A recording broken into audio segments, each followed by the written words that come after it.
নমস্কার বন্ধুরা, মায়ের এসেলে আপনাদের সকলকে স্বাগত। আশা করি আপনারা সকলেই ভালো আছেন। আমি আজকে আপনাদের কোনো রান্না দেখাবো না। আজকে আমি ছুটির দিনে একটু বেরিয়ে পড়েছিলাম ঘুরতে, তা সেটাই আপনাদের আমি দেখাবো। আমি কিন্তু কোনো ব্লগার নই ঘুরতে যাবার, যে আপনাদের সেখানে কীভাবে আমি দিনটা কাটালাম সেটাই আপনাদের সাথে শেয়ার করছি। আমি প্রথমে লঞ্চে করে বেলুড় গেলাম। লঞ্চে করে যাচ্ছি মা গঙ্গার ওপর দিয়ে। আমি ছুটির দিনটা বেরিয়ে পড়েছিলাম ফ্যামিলির সাথে। কীভাবে সারাদিন কাটালাম, ঘুরলাম, কি কি দেখলাম সেটাই আপনাদের আমি আজকে দেখাবো।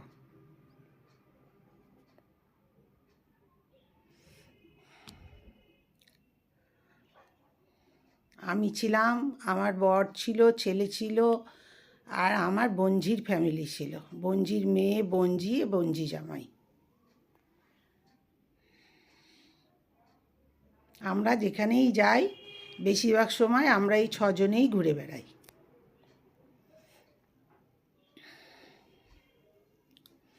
বোনঝি আমার হচ্ছে বেস্ট ফ্রেন্ড।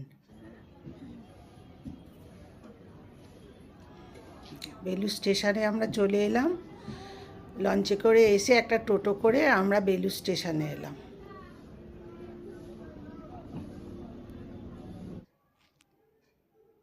আমাদের আজকে যাওয়া হচ্ছে ব্যান্ডেল। ব্যান্ডেলে কি কি দেখলাম সেটা দেখাবো। যে ব্যান্ডেলে আমরা নেবে, ওখানে আমরা ব্রেকফাস্ট করলাম, কচুরি তরকারি। একটাই মনে দুঃখ রয়ে গেছে, মনে করেছিলাম জিলিপি খাবো, তা জিলিপি আর ওখানে পাওয়া যায় না, যাইনি আর কি, আমরা পাইনি।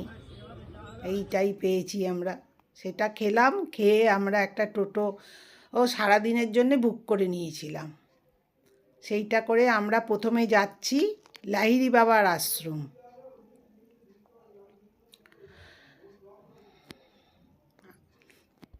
আমরা প্রথমে লাহিড়ী বাবার আশ্রমে যাব এবং সেখানে দুপুর অবধি সেখানেই আমরা কাটাবো। বেশ গ্রামের পরিবেশ, বেশ ভালো লাগে আমার ঘুরতে যেতে। আমার গ্রাম খুব ভালো লাগে, কিন্তু বেশি দিন থাকলে আর ভালো লাগবে না। কলকাতার মানুষ, কলকাতায় থেকে থেকে অভ্যস্ত আমরা। ওই ঘুরতে যাব এইটুকুনি আমাদের ঠিক আছে, 2-4 দিন থাকবো, ঘুরবো, বেড়াবো, চলে আসবো। এটা আমাদের একদিনেরই ট্যুর।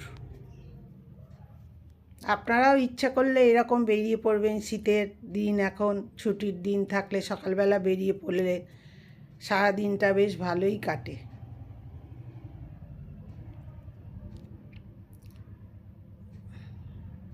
আমরা প্রায় লাহিড়ী বাবার আশ্রমের কাছে এসে গেছি। এখানে চারিদিকে খালি আম বাগান। আম বাগানের মধ্যিখান দিয়ে আমরা যাচ্ছি।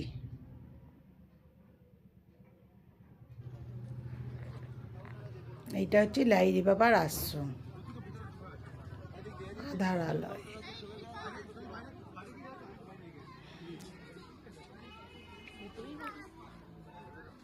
আপনাকে লাহিড়ী বাবার আশ্রমের ভেতরে একদম মূল মন্দিরে আপনাকে কিছু দেখাতে পারবো না, বাইরের দিকটাই, কেন ভেতরে কোনো মোবাইল ক্যামেরা কোনো অ্যালাউ নেই।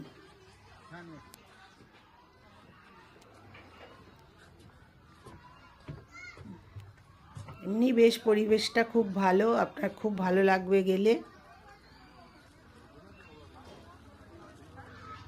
চারিদিকে এখন শীতের দিন, চারিদিকে ফুলের সমারোহ রয়েছে। তাও এখনও চন্দ্রমল্লিকা গাছগুলো হয়েছে, কিন্তু ফুল এখনও ফোটেনি, সবে কুঁড়ি এসছে।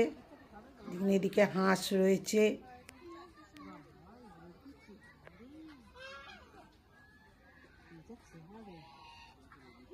আর বিভিন্ন গোলাপ, রঙের গোলাপ, গোলাপের বাগান আছে একদম।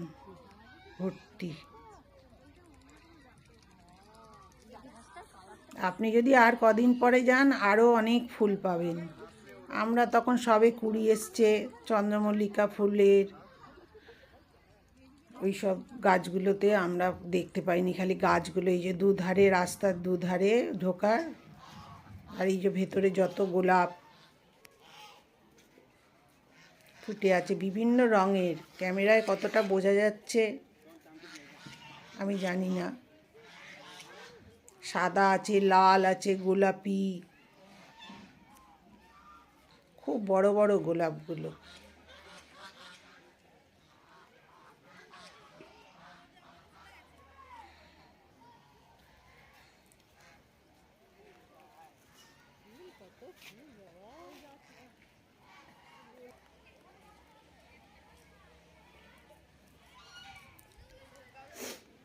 আপনি যদি আমার নতুন বন্ধু হন, প্লিজ আমার চ্যানেলটা সাবস্ক্রাইব করে দেবেন, আর পাশের বেল আইকনটা টিপে দেবেন, যাতে আমি নতুন ভিডিও দিলে আপনার কাছে নোটিফিকেশান চলে যায়। আর সকল বন্ধু আমার সাথে থাকবেন।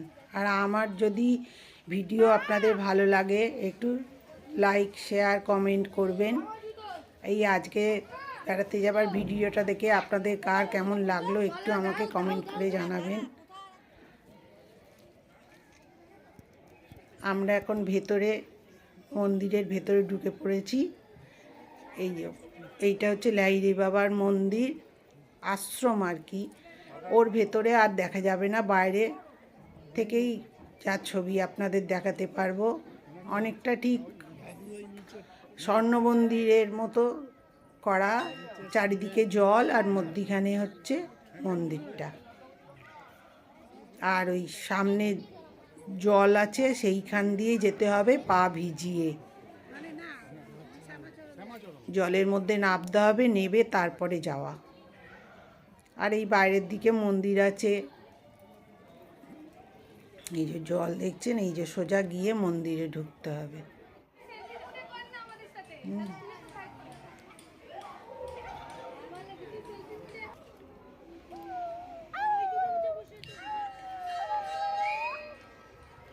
অন্য কিছু নেই, খালি হাঁস আছে আর এই কি টার্কি রয়েছে। দেখুন কালো রঙের, সাদা রঙের, এগুলোকে কেমন দেখতে, মুখের কাছে ঝুলঝুল করে একটা কি ঝুলছে। এই জলের মধ্যে ছোট ছোট মাছ আছে। আমরা ওই মন্দিরের মধ্যে গিয়ে দেখলাম, মন্দিরের ভেতরে লাহিড়ী বাবা বড় করে মূর্তি করা আছে। তারপরে ওনার ফ্যামিলির আছে, ওনার গুরুদেব আছে। উনি তো ছিলেন সংসারী মানুষ, তাদের সব আছে। তারপরে জগন্নাথ, বলরাম, সুভদ্রা আছে, এরকম বিভিন্ন রকম ঠাকুরের মূর্তি আছে ওর ভেতরে। এবার মন্দির থেকে বেরিয়ে এলাম, এবার বাইরে আবার এই যে অর্জুনের রথ,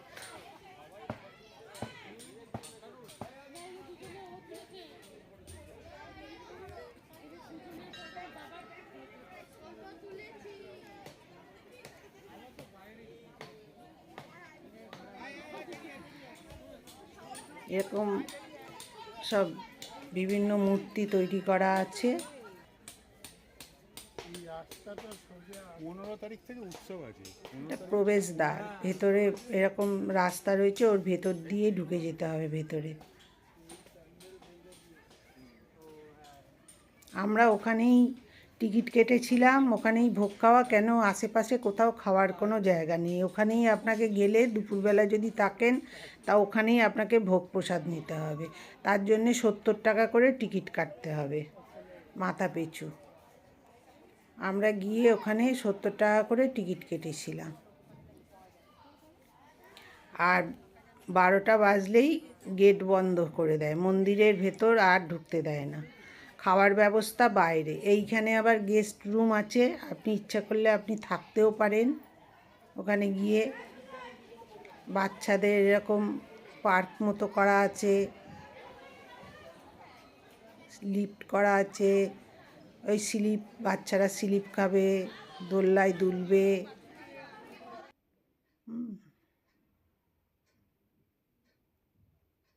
সব দিক দিয়ে বেশ ভালো জায়গা, আপনার বেশ ভালো লাগবে গেলে।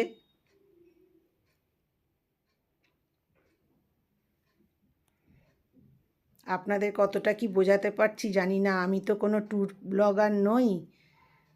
আমি খালি কিভাবে ঘুরেছি সেটাই আপনাদের দেখাচ্ছি।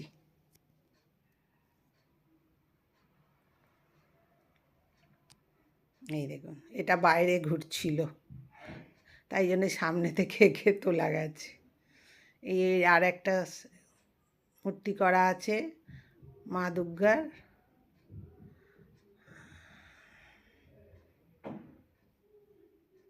কাঁধে করে নিয়ে যাচ্ছে। এই যে এটা মন্দিরের একদম বাইরে, বাইরে ব্যবস্থা খাওয়ার। এখানে এরকম করে লাইন দিতে হয়। আপনার ওইখানের ভেতরে যে কটা লোক বেরোবে সেই কটা লোককে ঢোকাবে, এইরকম। আপনার ওই নয় যে আপনি ফ্যামিলি 6 জন গেছেন বলে 6 জনকে একসাথে ঢোকাবে, তা কিন্তু নয়। এই যে ভেতরে খাবারের জায়গা। খাবারের জায়গাটা খুব একটা বড় না, ছোট। 45 জনের বলল সিট আছে। আর এই যে দুপুরের ভোগ প্রসাদ হচ্ছে এইটা। ডাল দিয়েছিল, ভাত, একটা চচ্চড়ি আর সয়াবিনের তরকারি, আলু ছিল, সয়াবিন ছিল, কপি ছিল, আর একটু টক আর পাঁপড় ভাজা। আপনি যতটা খেতে পারবেন ততটাই। তারপরে আমরা ওখান থেকে আবার বেরিয়ে পড়লাম। পরে আমরা গেলাম শরৎচন্দ্রের পৈতৃক ভিটে। ওখানে কেউ কোথাও নেই, ফাঁকা, অপরিষ্কার হয়ে পড়ে আছে, কোনো পরিষ্কারও করে না, কিছু না।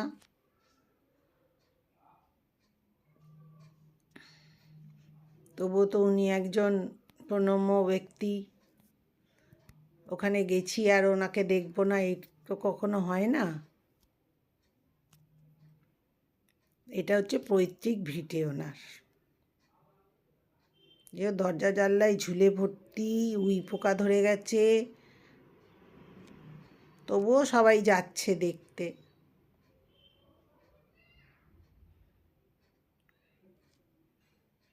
কোনো মেনটেনেন্স নেই, যে একটু যত্ন করবে, তাকে ঠিক মতো রাখবে, তার কোনো ব্যবস্থা নেই।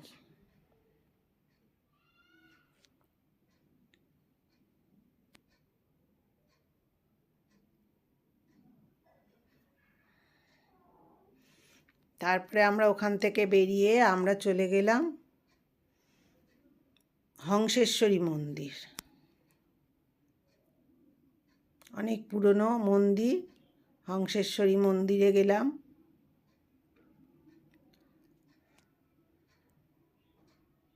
আমরা পুজো টুজো দিইনি, খেয়ে টেয়ে সেই তো আমরা অনেক বেলায় গেছি, প্রায় বিকেলের দিক হয়ে গেছে। হংসেশ্বরী মন্দিরে গেলাম, গিয়ে চারিদিক ঘুরলাম, ফটো তুললাম।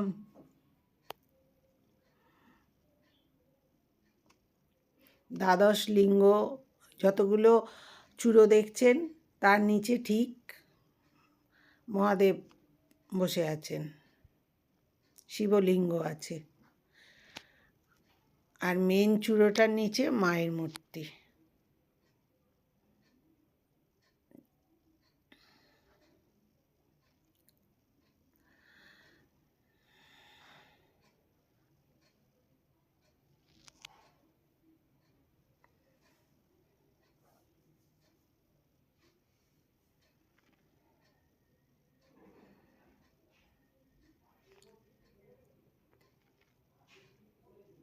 সব সময় কাজ কাজ নিয়ে থাকতে হবে, ছুটির দিন এরকম একটু ঘুরতে বেরিয়ে ফেললে মনটাও ভালো থাকে, শরীরও ভালো থাকে, মনও ভালো থাকে।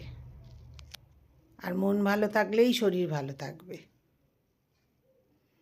এই যে মায়ের মূর্তি, দরজা বন্ধ, অনেক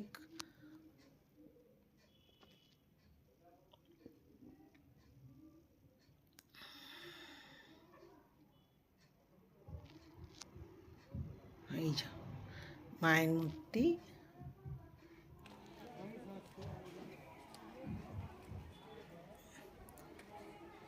এইখানে আপনার ডালি পাওয়া যায়, তা আপনি যদি পুজো দেওয়ার মনে করেন এখান থেকে পুজোর জিনিস কিনতে পারবেন। এইখান দিয়েই ঢোকার জায়গা, তারপরে ঢুকেই আবার জুতো রাখার এখন সব হয়েছে, লোক রয়েছে, জুতো রেখে আপনি যেতে পারবেন সেখানে।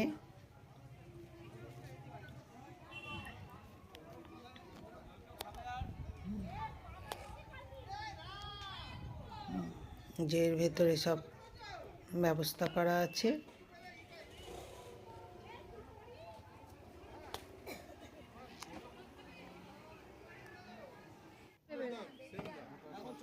তারপরে আমরা ডাব খেলাম, এই শাঁসলা ডাব খাওয়া হলো সব। আপনাকে কচিটা দেব তো?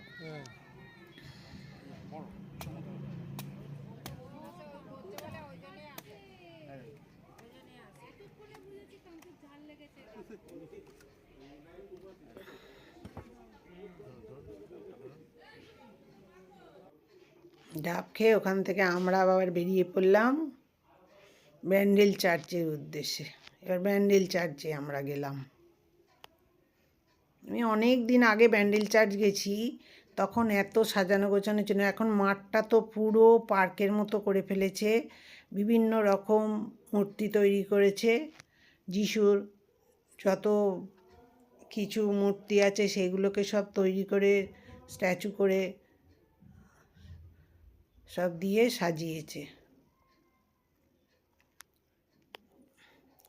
চার্চের ভেতরেও তো ফটো তোলা নিষেধ, তাই একজন লুকিয়ে লুকিয়ে ফটো তুলছিল, এবার তাকে ধরলো, ধরে ভীষণভাবে অপমান করলো।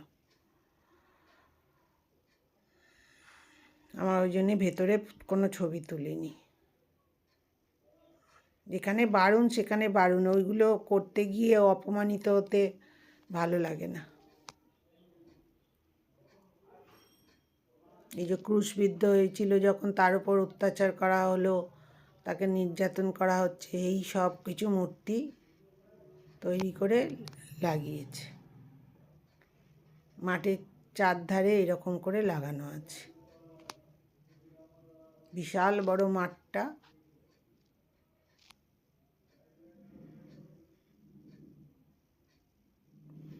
আর ধার দিয়ে এরকম করে রাস্তা। আপনি পুরো একটা রাউন্ড খেয়ে চলে আসবেন মাঠটাতে।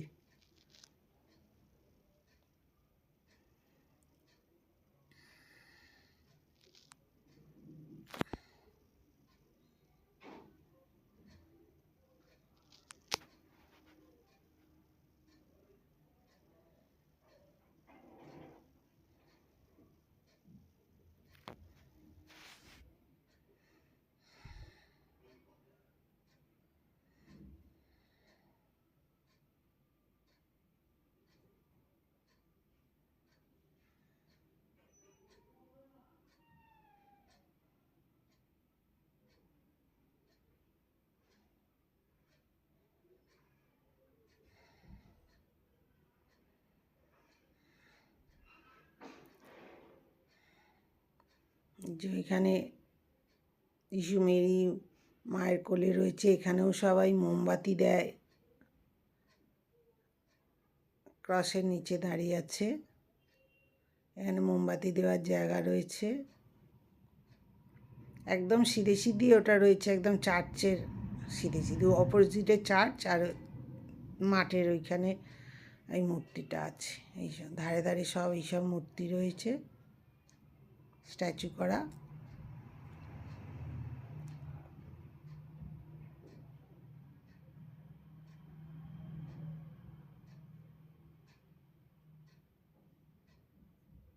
এটা মনে হচ্ছে ফোয়ারা করা রয়েছে, কিন্তু তখন তো চালু ছিল না, এমনিই ছিল।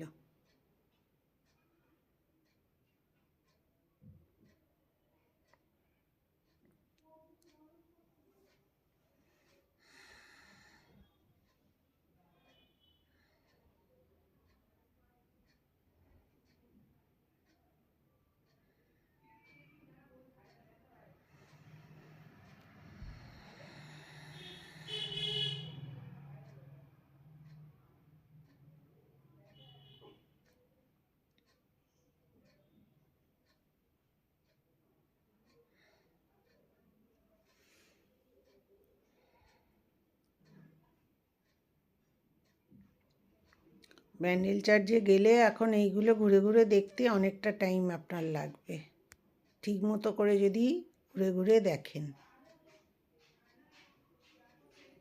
এবার আমরা বেরিয়ে যাচ্ছি, আমাদের দেখা হয়ে গেল। আমরা যে টোটোটা স্টেশন থেকেই আমরা একদম বুক করে নিয়েছি, আবার আমাদের নিয়ে গিয়ে স্টেশনেই ছাড়বে। আমাদের 800 টাকা নিয়েছিল। টোটোর সামনেও দুপাশে ভালো সিট ছিল বলে আমরা 6 জন ধরে গেছিলাম টোটোতে। আমাদের আর আলাদা করে কোনো গাড়ি করতে হয়নি।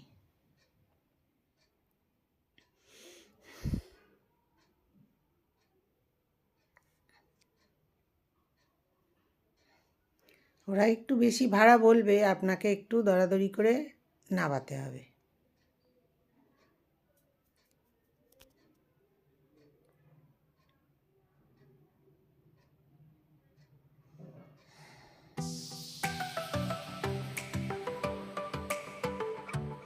আর আমি এই ব্যান্ডেল চার্চ ঘুরে আমরা ইমামবাড়ে গেছিলাম। ইমামবাড়ায় তো তেমন কিছু ছবি আমরা তুলতে পারিনি, তাই একটু আপনাদের দেখালাম। আপনাদের যদি আমার ভিডিও ভালো লাগে তাহলে লাইক, শেয়ার, কমেন্ট করবেন।